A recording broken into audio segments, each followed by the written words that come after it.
Bro, get up.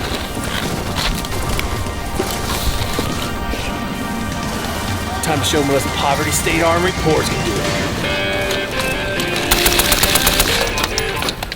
Welcome back.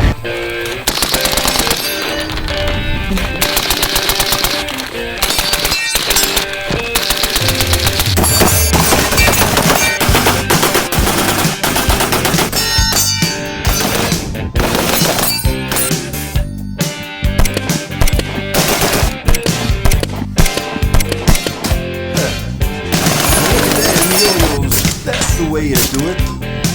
You play the guitar on MTV. That ain't working. That's the way you do it. Money for nothing and your chicks free. We got some install microwave ovens, custom kitchen deliveries. We got some movies, refrigerators. We got some movies, color TV.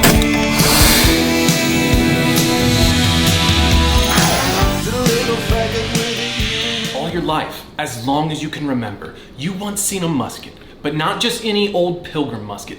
This one is different.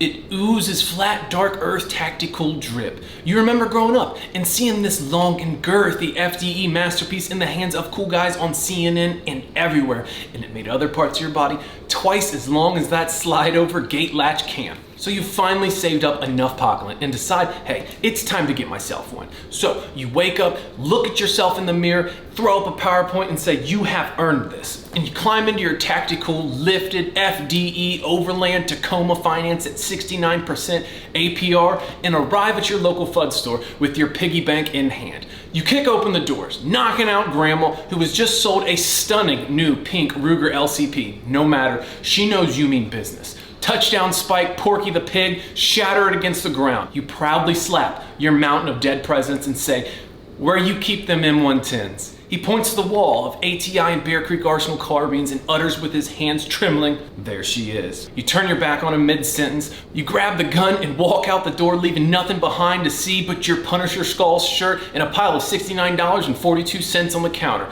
You stop right before you exit, back still turned and say, keep the change. Then you get stone cold stunnered by some old Vietnam vet, arrested for felony gun theft charges, and then you wake up, only to find you have found the PSA SABRE 10. Listen, Cody Curry here, and this is 110 SASS Actual At Home Edition. Brother, we have been on a roll lately. First the Colt M45A1 at home, and now we got this. The Palmetto State Armory M110. At this rate, I'm about to be the greatest cloner the interwebs has ever seen. So kings and queens alike, go ahead and drop a little comment for the YouTube algorithm gods and hit that little subscribe button. 110 SASS Not So Actual appreciates it. So the M110 at home, the matter at hand today, low key. I was pretty excited to get this firearm in. I mean, for 99.9999% of us, the Knight's Armament M110 is just simply unobtainable. And even if you can actually afford it, where do you even get one? Even if you cobble together one with Uncle Sam's missing parts, it'll never be finished. You'll never find the can to complete it. Thanks, KAC. So in comes this little company called Palmetto State Armory.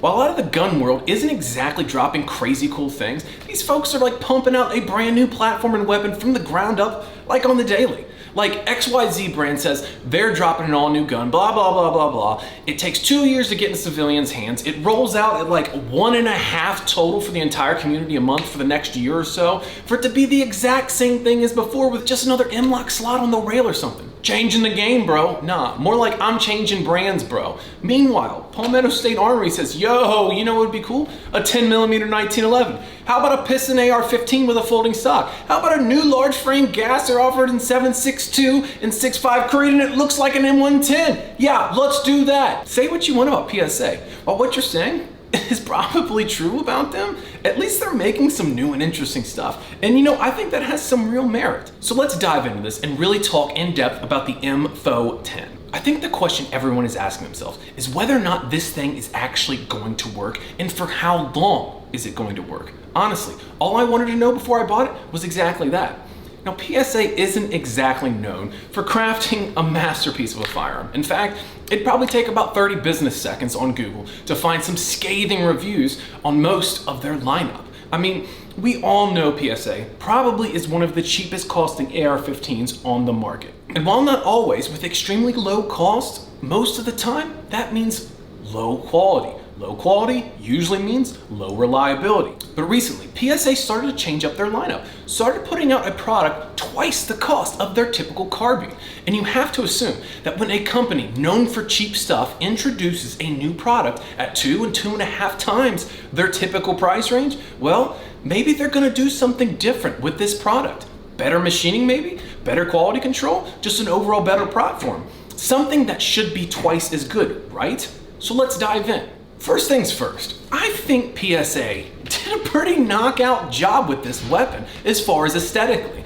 It's a pretty decent looking rifle. I mean, the buttstock, it is your standard A2. Nothing revolutionary really there, but it's interesting to see it on there. Today you have like a bajillion options from stocks that move and conform to your face with a gorillion different adjustments. The actual stock here, it isn't awful, but it's not exactly great either. I mean, it is a hunk of plastic here. It seems okay. It has a trap door here to stash your Skittles in and stuff like that. There's a sling loop here on the bottom. Yeah, no, that's about it. No QD flush cups or anything, which I think would have been a really nice feature. Really, because the entire industry and sling industry has moved to that. And for good reason. It's simple, it's cheap, and it just works. Oh well, it's not a huge deal, but you're gonna have to attach a sling here like a Pilgrim. You have a decent little grip here. It feels pretty decent in the hands. It has a nice texture to it, which I do like. The rail, well, it's actually pretty solid. Just a real solid quad rail. Quad rail gang, rise up.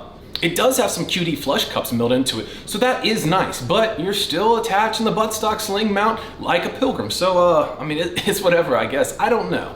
You do have some plastic rail covers here, just like the real M110 was issued with. They're not bad at all, really. Seem sturdy. They didn't slide all over the place or pop off or anything while I was shooting, and they have a good texture on them. From the factory, you get a 3-prong flash hider. It's an interesting piece. I don't believe I have actually ever seen anything quite like it. All 3 prongs are different lengths. I was told that it's done to prevent that ring ping some muzzle devices get when shooting them, but I didn't confirm that with PSA, so I don't know. You guys tell me what exactly it does and what it means. Now, it comes with a Magpul bipod, which is a nice touch in my opinion. I don't think there's really any gun in its price range that does so. I get it, it's not an Atlas, it's not an LRA rig, but it's still nice. As far as quality goes, well, I mean, it's all right, it's serviceable. I'm definitely not taking it to a match, and I'm certainly not taking it to war, but I mean, it works. I think for your average end user, it'll suffice until you get a little bit more serious about the hobby.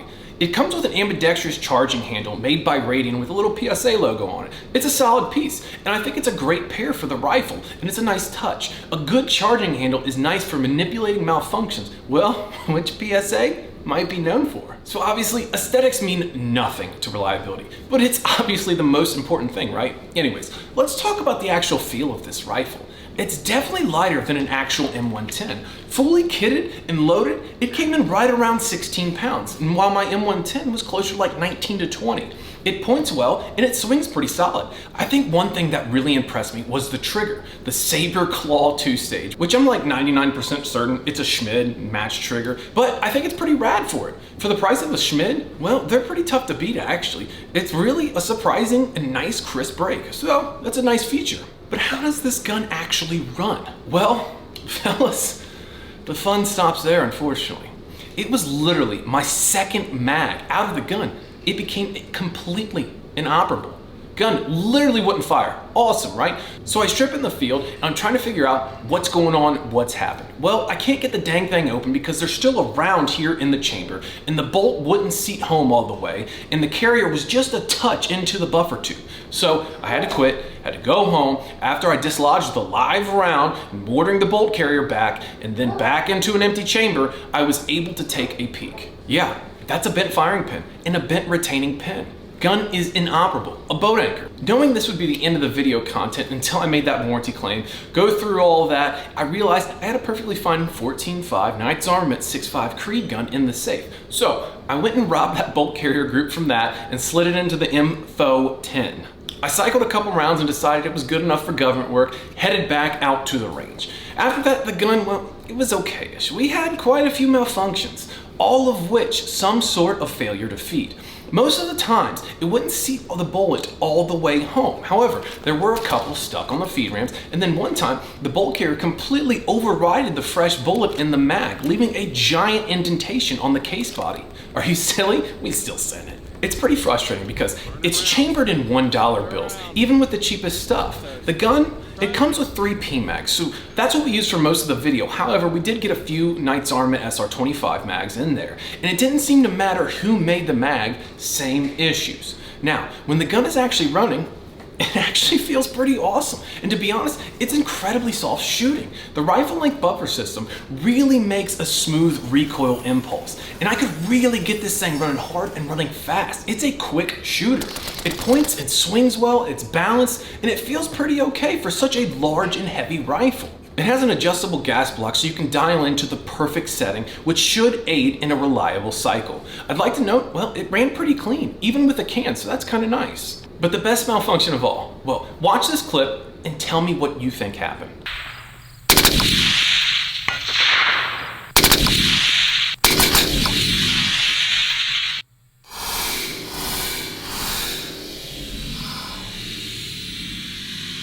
Now, old dad here, well, I mean, I can bang a trigger okay, but brother, I ain't that fast. Yup, the piece went full semi-auto. The last 3 rounds in that mag went cyclic. I see what you're trying to do there, PSA.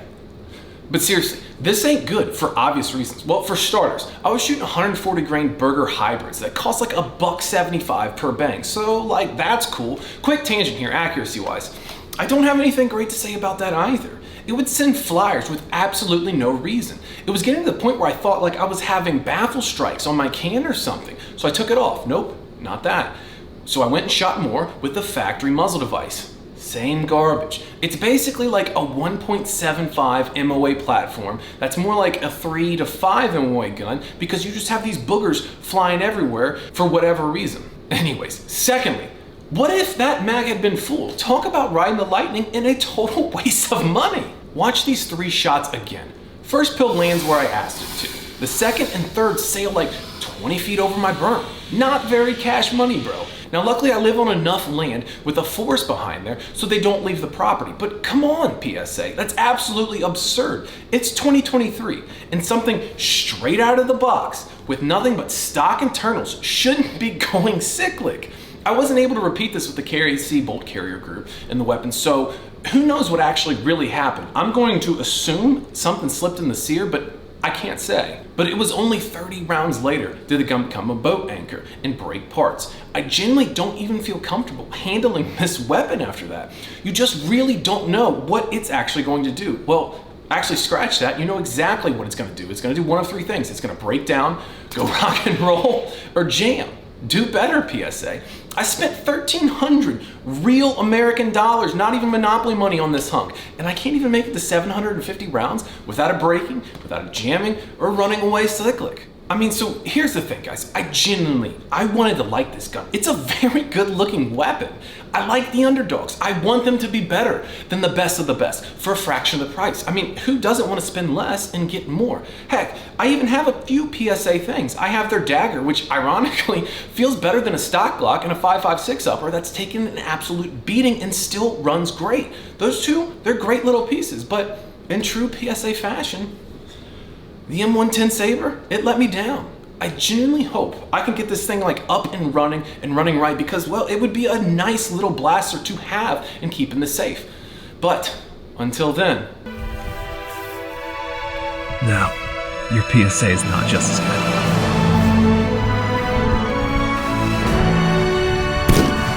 So gentlemen, that is a wrap on the PSA at home. Listen, I was pretty hard on this firearm here, but for a good reason. You know, I spend my own money on all of these guns that are on this channel.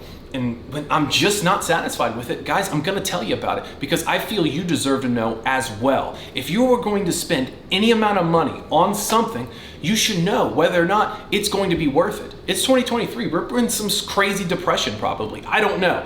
You should know what you're getting, and I'm happy if I can help just one person. Thanks again.